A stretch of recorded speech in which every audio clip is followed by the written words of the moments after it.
নমস্কার বন্ধুরা, সুচরিতার রান্নাঘরে তোমাদের সকলকে স্বাগত জানাই। আজকে দেখো তোমাদের কাছে মুড়ির মোয়া রেসিপি নিয়ে চলে এসেছি। এখানে আমি দুটি উপকরণ দিয়ে এই রেসিপিটা তৈরি করে নিয়েছি, আখের গুড় আর মুড়ি। এই দুটো উপকরণ থাকলেই মুড়ির মোয়া তৈরি হয়ে যাবে।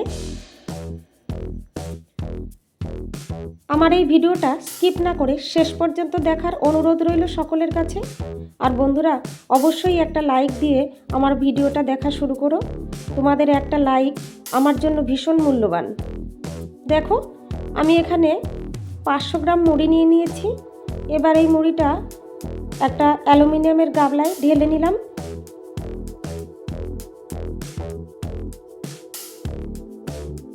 একটা অ্যালুমিনিয়ামের গামলায় আমি মুড়িটা ঢেলে নিয়েছি।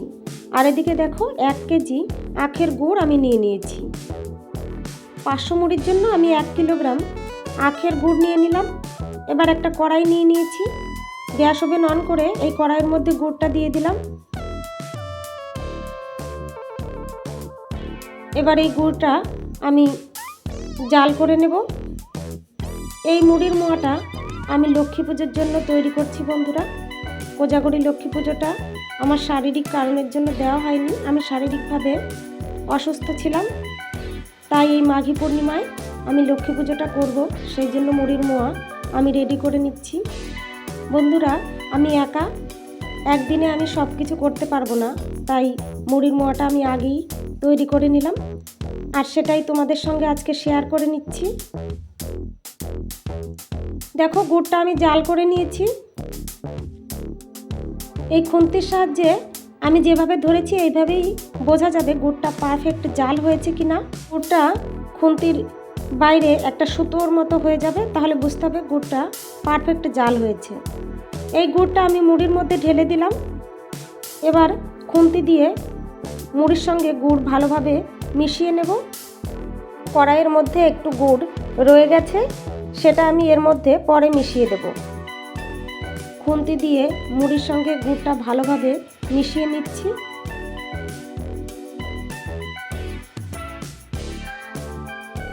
দেখো কতটা ভালোভাবে আমি গুড়টা মিশিয়ে নিয়েছি। এখানে আমার মুড়িটা গুড়ের সঙ্গে মেশানো হয়ে গেছে। এবার এর থেকে মোয়াগুলো তৈরি করে নেব।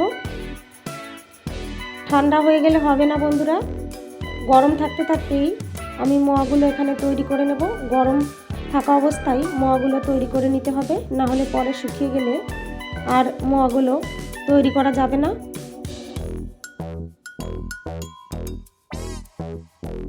এখানে দেখো আমি কিভাবে মোয়াটা তৈরি করে নিচ্ছি। এইভাবে তোমরা একবার হলেও বাড়িতে ট্রাই করে দেখো বন্ধুরা, আশা করি তোমাদের খুব ভালো লাগবে। এইভাবে আমি এখানে সবগুলো মোয়া তৈরি করে নেব। আমার এই রেসিপিটা যদি তোমাদের ভালো লাগে বন্ধুরা, তাহলে লাইক, কমেন্ট, শেয়ার করো। আর নতুন বন্ধুদের কাছে অনুরোধ রইল আমার চ্যানেলটা সাবস্ক্রাইব করে পাশে থাকা বেল বাটনটা প্রেস করে রাখার জন্য। এতে করে আমার রান্না করা নিত্য নতুন রেসিপির নোটিফিকেশন সবার আগে তোমাদের কাছে পৌঁছে যাবে।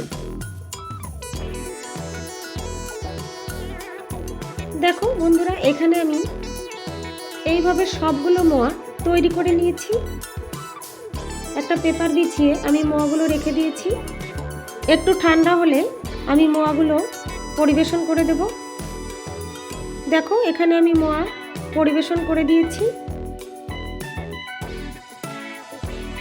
গরম অবস্থায় এভাবে রাখলে একটার গায়ে আরেকটা লেগে যেত, সেই জন্য ঠান্ডা হয়ে গেছে, তারপরে আমি পরিবেশন করে দিলাম। অনেক ধন্যবাদ বন্ধুরা আমার এই ভিডিওটা শেষ পর্যন্ত দেখার জন্য আর আমার পাশে থাকার জন্য। আজকের মতো এখানেই শেষ করছি। আবার চলে আসবো তোমাদের কাছে একটা নতুন রেসিপি নিয়ে।